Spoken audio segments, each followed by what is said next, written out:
اللہ جل وعلا کی حمد و ثنا کے بعد رسول رحمت شفیع معظم نبی محتشم حضور ختم المرتبت صلی اللہ علیہ وآلہ وسلم کے حضور ناز میں اپنی عقیدتوں، ارادتوں اور محبتوں کا خراج پیش کرنے کے بعد واجب الاحترام ذوی الاحتشام معزز و مکرم سامعین، خواتین و حضرات، السلام علیکم ورحمۃ اللہ وبرکاتہ۔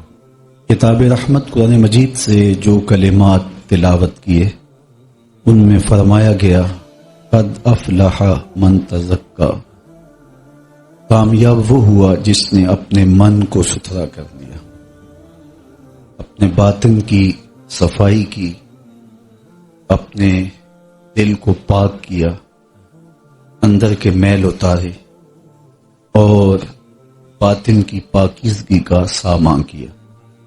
ہم اپنے ظاہر کو تو مل مل کے دھوتے ہیں، لباس پہ بھی بہت توجہ رہتی ہے، ہم تو اپنے لباس کی کریز بھی خراب نہیں ہونے دیتے، لیکن دل ہمارے میلے ہیں، حسد کے غبار سے اٹے ہیں، بغض، کینے اور نفرتوں کی غلاستیں ہمارے دل نگر میں ہیں۔ کوئی جھاڑو لے کر ادھر بھی آئیں اور اپنے من کی پاکیزگی کا سامان کریں۔ حضرت عبداللہ بن عمر رضی اللہ تعالی عنہ فرماتے ہیں، حضور کی مجلس لگی تھی، ہجوم عاشقاں تھا، آقا کریم نے فرمایا جنتی دیکھنے کا شوق ہے تو دروازے پہ دیکھو، جو پہلا شخص مسجد میں داخل ہوگا وہ جنتی ہوگا۔ ہم نے دیکھا تو ایک بزرگ تشریف لائے، تازہ آثار وضو ان کے چہرے پہ نمایاں تھے اور بائیں ہاتھ میں جوتا پکڑا ہوا تھا۔ اگلا دن آیا تو پھر حضور نے فرمایا کہ جنتی دیکھنے کا شوق ہے تو دروازے پہ دیکھو۔ ہمارے دل میں آیا کہ دیکھیے آج کون سا خوش نصیب شخص ہے، تو دیکھا کہ کل والے بزرگ ہی تشریف لائے، تازہ آثار وضو ان کے چہرے پہ حویدہ تھے اور بائیں ہاتھ میں جوتا پکڑا تھا۔ تیسرا دن ہوا تو حضور نے پھر فرمایا جنتی کو دیکھنے کا شوق ہو تو دروازے پہ دیکھو، تو وہی بزرگ اسی حالت میں تشریف فرما ہوئے۔ مجلس برخاست ہوئی تو لوگ گھروں کو چلے تو میں ان بزرگوں کے پیچھے چل پڑا۔ میں نے کہا کہ میری والد گرامی سے کچھ شکر رنجی سی ہو گئی ہے، تو آپ مجھے 3 دن تک اپنے پاس رکھ لیں گے؟ انہوں نے کہا کوئی حرج نہیں، آ جاؤ۔ فرماتے ہیں میری لالچ یہ تھی کہ میں دیکھوں یہ عمل کون سے کرتے۔ 3 دن میں نے ان کے ساتھ گزارے۔ رات ہوئی تو انہوں نے مجھے بستر بچھا دیا، خود بھی لیٹ گئے۔ میں چادر اوڑھ کے تاثر یہ دیا کہ میں سو رہا ہوں، لیکن حقیقت میں سویا نہیں تھا، میں اس طاق میں تھا کہ دیکھوں کہ یہ اعمال کون سے کرتے ہیں، نوافل کس طرح پڑھتے ہیں، لیکن وہ ساری رات سوئے رہے۔ صرف یہ تھا کہ جب کروٹ بدلتے تھے تو رب کا نام پکارتے تھے۔ صبح ہوئی، نماز فجر پڑھی، ناشتہ کیا، باغ میں چلے گئے، ظہر ہوئی، عصر پڑھی، مغرب عشاء ہوئی، پھر رات آئی تو میں نے سوچا ہو سکتا ہے کل میری وجہ سے معمولات ترک کر دیے ہوں، تو آج میں دھیان میں رہوں گا، تو میں پھر طاق میں رہا، لیکن ساری رات پھر انہوں نے سو کے گزار دی۔ تیسرا دن آیا تو پھر رات آئی تو میں نے دیکھا کہ وہ پھر ساری رات سوئے رہے۔ صرف یہ جب کروٹ بدلے تو اللہ کا نام لیں۔ خیر صبح ہوئی تو میں نے ناشتے پہ انہیں کہا کہ میری ابا جی سے کوئی لڑائی نہیں ہوئی تھی، میں تو اس لالچ میں آپ کے پاس آیا تھا کہ میں دیکھوں کہ آپ کے اعمال کیا ہیں، شب کی عبادتیں کیسی ہیں، چونکہ میں نے حضور سے سنا جنتی دیکھنے کا شوق ہے تو دروازے پہ دیکھو، اور 3 دن آپ ہی تشریف فرما ہوتے رہے، تو میں تو اس غرض سے آپ کے پاس آیا تھا اور 3 دن گزارے، لیکن مجھے تو کچھ نہیں ملا۔ وہی معمول کے اعمال خیر ہیں جو میں کرتا ہوں اور وہی معمولات آپ کے ہیں۔ وہ بزرگ فرمانے لگے کہ تمہاری وجہ سے میں نے کوئی عمل چھپایا بھی نہیں، ترک بھی نہیں کیا، وہی میرے معمولات ہیں جو تم نے دیکھے، لیکن تم نے بھی 3 دن محنت کی ہے، میرا ایک عمل ہے جو تم نہیں دیکھ سکے، تو چلو میں تمہیں وہ خود بتا دیتا ہوں۔ تو وہ بزرگ کہنے لگے، اے عبداللہ بن عمر، یہ جو میرے سینے میں رکھا ہوا دل ہے نا، اس میں کسی مومن کا بغض نہیں ہے۔ جب ہمارے دل مصفہ ہوں گے، دل مزکہ ہوں گے، دل حسد، بغض، کینے اور نفرت کی کدورت سے پاک ہوں گے، تو جنت کے راستے آسان ہوں گے۔ ہماری پریشانی یہ نہیں ہے کہ ہم سکھی نہیں ہیں، ہماری پریشانی یہ ہے کہ ہمارے ہمسائے کو یہ آسودگیاں کیوں مل گئیں، ہمارے رشتہ دار خوشحال کیوں ہیں، ہم دوسروں کے سکھ کو دیکھ کر کے خود دکھی ہو جاتے ہیں، اور حسد، کینے، نفرتیں کبھی شریکہ برادری کے نام سے، کبھی کسی نام سے ہمارے اندر پلتے رہتے ہیں، اور ہم اپنے آپ کو ایک عجیب اذیت میں مبتلا کیا ہے، اور ہمارے دل بغض، حسد، کینے اور نفرت کی آگ میں جل رہے ہیں۔ اپنے دلوں کو پاک کیجئے، دلوں کی صفائی اور ستھرائی کا خیال رکھیے، یہ دل میلا نہ ہونے پائے۔ ظاہر کو تو مل مل کے دھوتے ہیں، چہرے کو کتنی مرتبہ دھوتے بھی ہیں، سوار کے بھی رکھتے ہیں، لیکن دل کی طرف کبھی ہماری توجہ نہیں ہوئی۔ باہو علیہ رحمہ نے کہا تھا، دل کالے نالوں منہ کالا چنگا، جے کو یہ رمز پچھانے ہو۔ اصل ہمارا دل ستھرا ہونا چاہیے، ہمارا دل پاک ہونا چاہیے، لیکن ہمارا دل گناہوں سے، مسلسل اللہ کی نافرمانیوں سے سیاہ ہو جاتا ہے۔ روایت میں آتا ہے کہ جب کوئی شخص گناہ کرتا ہے تو اس کے دل پر ایک سیاہ داغ لگ جاتا ہے۔ اگر وہ اپنے دل کو صاف کر لے، دل کو پاک کر لے، توبہ کے ذریعے سے ندامت، شرمندگی کا اظہار کرے اللہ کے حضور، تو پھر اس کا دل مصفہ اور مزکہ ہو جاتا ہے۔ لیکن اگر وہ مسلسل گناہ پہ گناہ کرتا ہے تو پھر دل سیاہ ہو جاتا ہے۔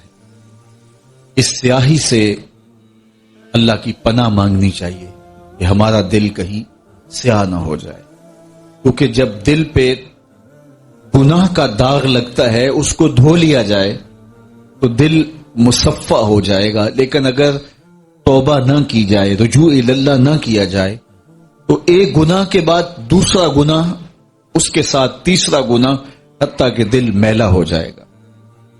دل پر لگا ہوا ایک داغ تکلیف دیتا ہے اور انسان اس کی تلافی کی کوشش کرتا ہے، لیکن جب دل داغ ہو جائے تو پھر کوئی فرق نہیں پڑتا۔ یہ سفید چادر بچھی ہے، اس پہ ایک نشان بھی سیاہی کا ہو تو آپ کو جو ہے وہ عجیب لگے گا، لیکن جب یہ داغ ہو جائے تو کوئی نئی سیاہی آپ کے لیے پریشانی کا باعث نہیں ہوگی۔ تو دل پر جب سیاہیاں لگ جاتی ہیں اور دل سیاہ ہو جاتا ہے تو پھر گناہ پہ گناہ انسان کو آزردہ نہیں کرتا، بے چین نہیں کرتا، اس لیے کہ دل ہی سیاہ ہو چکا ہے۔ حضرت میاں صاحب نے اپنے انداز میں اس کو بیان کیا کہ جب تو آیا تھا اس دنیا پہ تو تیرے ضمیر کی چادر پر ایک داغ بھی نہیں تھا، لیکن تو نے اس سفید چادر کو میلا کر لیا۔ چٹی چادر پھمڑا والی تے داغ نہ لامی جڑیاں، پھر نہ آکھیں حشر دہاڑے حال ربا کی بنیا۔ تو یہ سفید چادر تھی، اس کو زخمی کر لیا، اس کو داغ کر لیا۔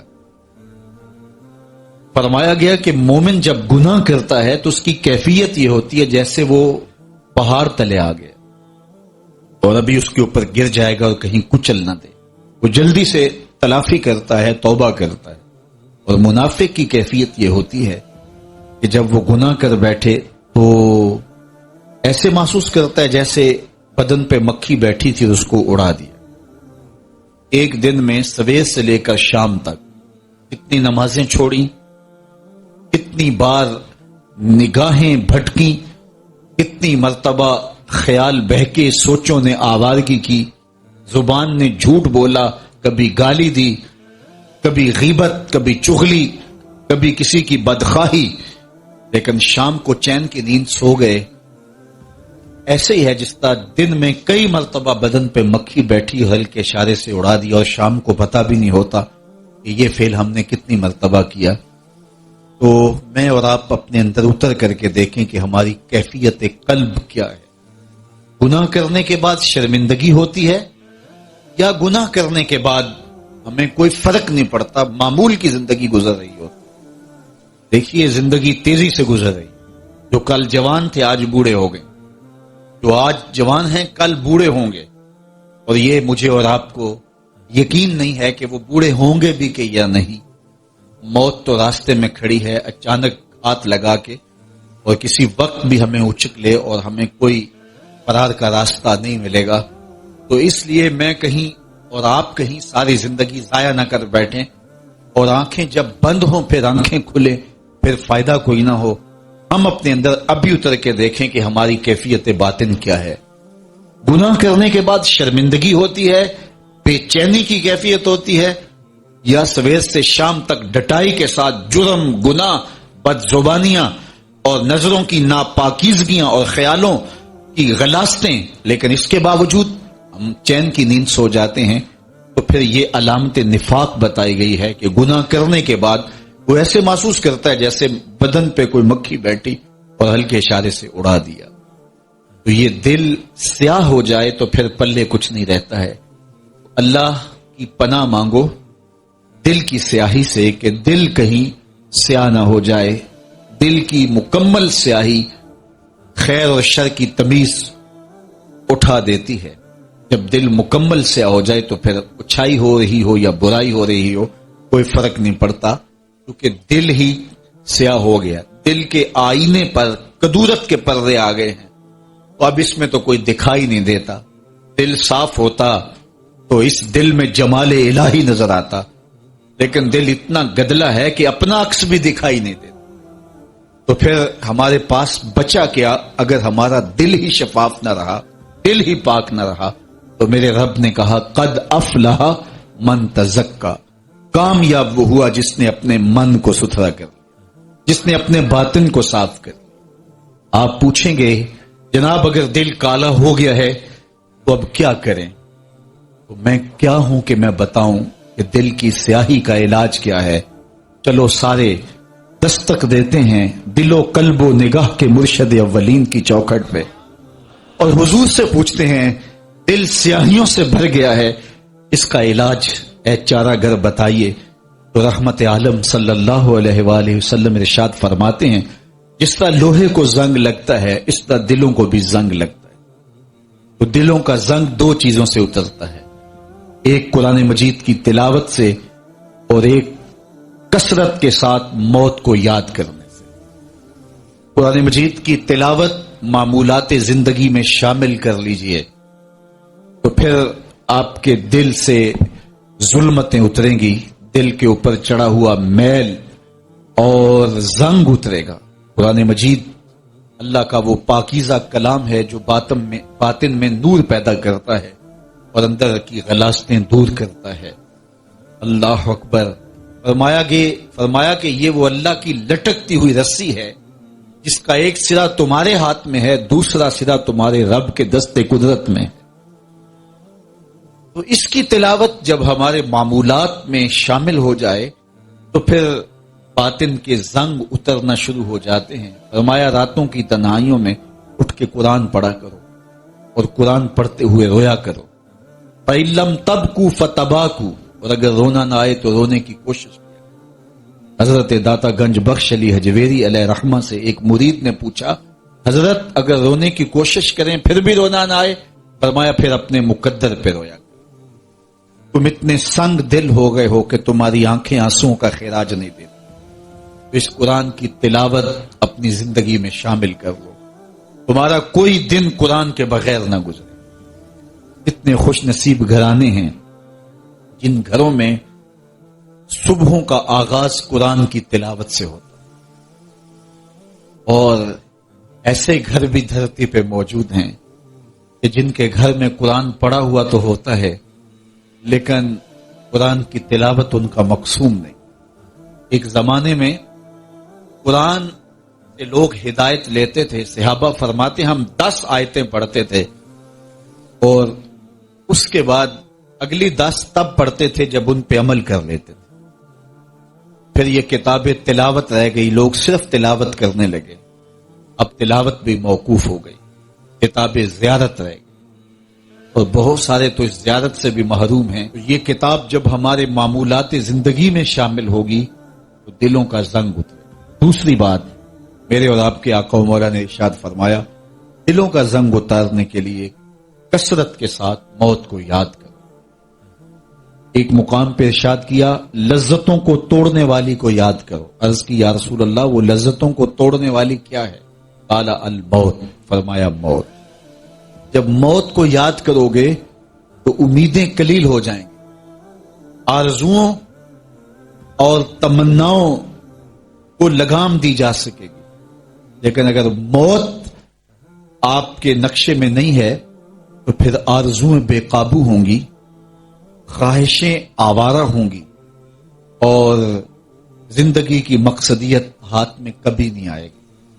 میں اور آپ اپنی زندگی کی منصوبہ بندی کے اندر ذرا موت کو بھی جگہ دیں۔ ویسے تو وہ جگہ اپنی خود بناتی ہے، یہ ایک ایسی حقیقت ہے جو اپنا آپ خود منواتی ہے۔ موت کا آج تک کسی نے انکار بھی نہیں کیا، کسی دھرم میں، کسی دین میں، کسی مسلک میں، کسی فرقے میں، کسی گروہ میں موت کا انکار نہیں ہے۔ یہ ایک اٹل حقیقت ہے، یہ ایک طے شدہ حقیقت ہے، اور موت جب آتی ہے تو ایک لمحے کا تقدم اور تاخر نہیں ہوتا، تو یہ اپنا وجود خود منوانا جانتی ہے۔ لیکن کیا فائدہ جب سب کچھ ہاتھ سے نکل جائے۔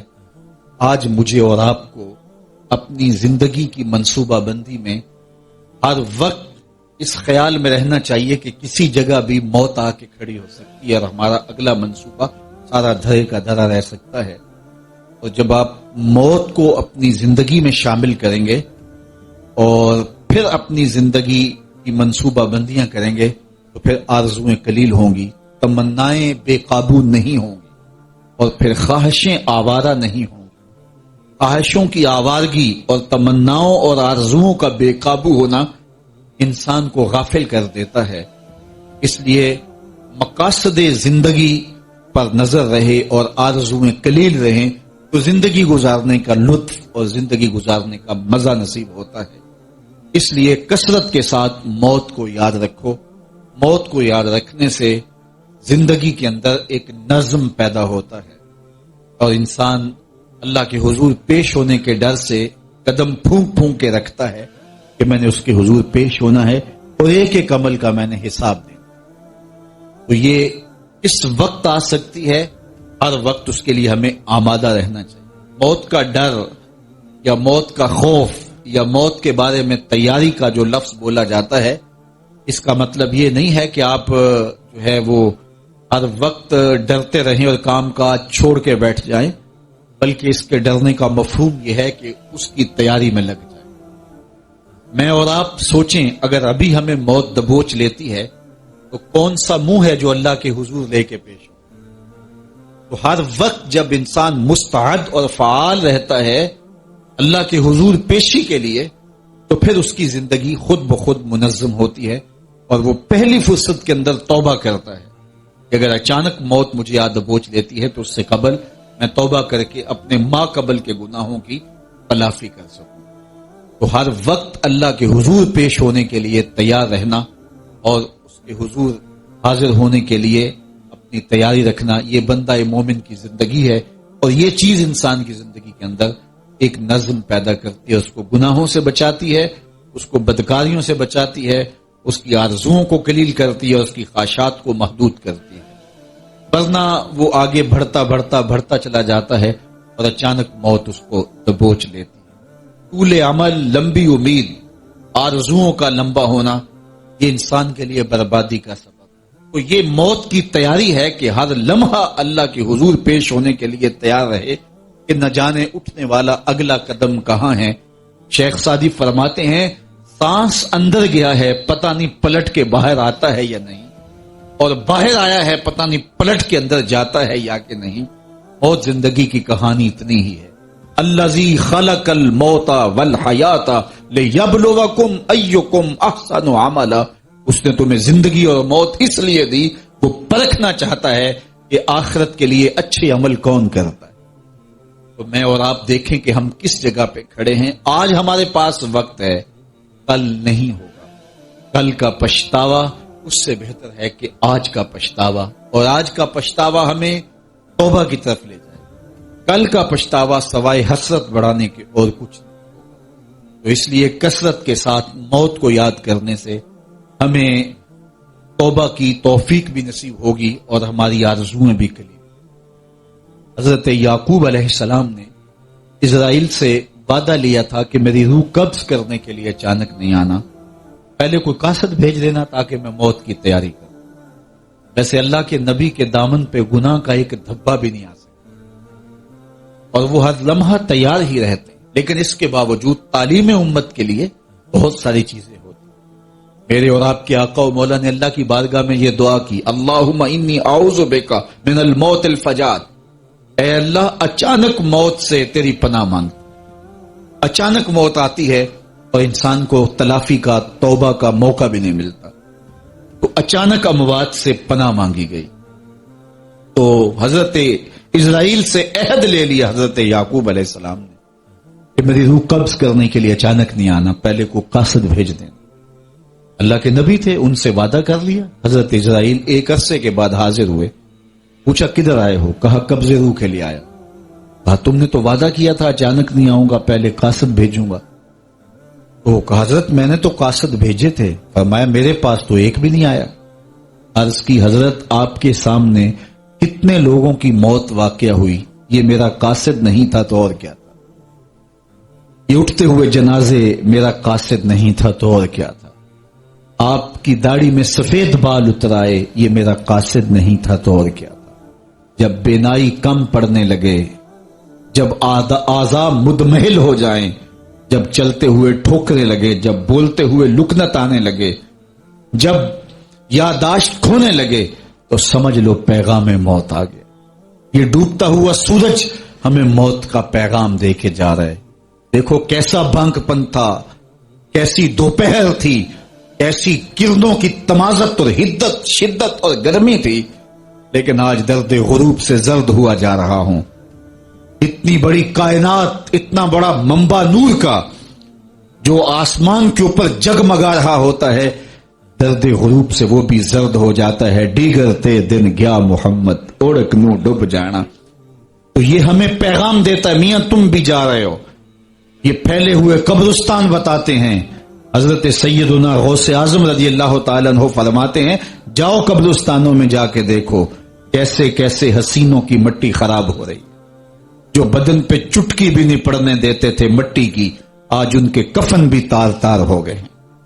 یہ ڈوبتا سورج، یہ اٹھتے جنازے، یہ پھیلی ہوئی قبریں، یہ بڑھاپا، یہ بالوں کی سفیدی، یہ کمر کا خم، یہ آنکھوں کی بینائی کا کم پڑ جانا، یہ اعضاء کا مدمحل ہو جانا، یہ چلتے ہوئے ٹھوکنے لگنا، بولتے ہوئے لکنت لگنا، یہ سب کچھ موت کا پیغام ہے۔ فما اصبرهم علی النار، اللہ قرآن میں فرماتا ہے لوگوں کا آگ پہ کتنا حوصلہ ہے، کتنا حوصلہ ہے لوگوں کا آگ پہ۔ کہتے ہیں دیکھو دیکھی جائے گی، کہتے ہیں دیکھ لیں گے۔ کوئی کہتا فلاں بخشا گیا تو میں بھی بخشا جاؤں گا، کوئی کہتا یہ جہاں مٹھا اگلا کس نے ڈٹھا، جاؤ قبرستانوں میں پوچھو دیکھا ہے کہ نہیں دیکھا ہے، کتنے کتنے حسینوں کی مٹی خراب ہو رہی ہے۔ تو قبل اس سے کہ وہ وقت آئے کوئی حجت باقی نہ رہے، مجھے اور آپ اپنی زندگی کو اللہ کے حضور سپرد کرنا ہے، اور موت کا ذائقہ ہر ایک نے چکھنا ہے قبل اس سے کہ وہ وقت آ جائے اور پھر پچھتاوا ہو۔ آج میں اور آپ اپنی زندگی کو اللہ کے حضور پیش کرنے سے پہلے اپنے آپ کو تیار کریں۔ دو چیزیں دل کا زنگ اتارتی ہیں، کثرت کے ساتھ موت کی یاد اور قرآن مجید کی تلاوت، ادارت المصطفیٰ کی فکر، لوگوں کو معاد سے جوڑنا اور کتاب اللہ سے ان کو مربوط کرنا ہے۔ ایک روایت میں آیا کم از کم 20 مرتبہ موت کو روزانہ جو یاد رکھے اللہ جل شانہ کی خاص کرم نوازیاں اس شخص کو نصیب ہوتی ہیں اور وہ اس دنیا میں رہتے ہوئے شہداء کے زمرے میں ہوتا ہے، یہ جو کم از کم ایک دن میں 20 مرتبہ موت کو یاد رکھے، ہر وقت یہ خیال رہے، ہر وقت یہ لحاظ رہے۔ بعض اوقات محلے میں اچانک کوئی جواں میت ہو جاتی ہے تو ہم نے دیکھا ہے کہ مسجد کی رونق بڑھ جاتی ہے، نوجوان مسجد کا رخ کرنے لگ جاتے ہیں، موت کو قریب سے دیکھتے ہیں۔ تو موت کی یاداشت اور موت کو دیکھنا اور موت کا تیقن، اگرچہ یقین پہلے ہے کہ ہم نے مر جانا ہے، لیکن جب آپ اپنی آنکھوں سے ایسے مناظر دیکھتے ہیں تو پھر مزید گناہ سے نفرت اور نیکی کی طرف رغبت ہوتی ہے۔ تو یہ علاج میرے حضور نے بتایا، کثرت کے ساتھ موت کی یاداشت اور قرآن مجید کی تلاوت۔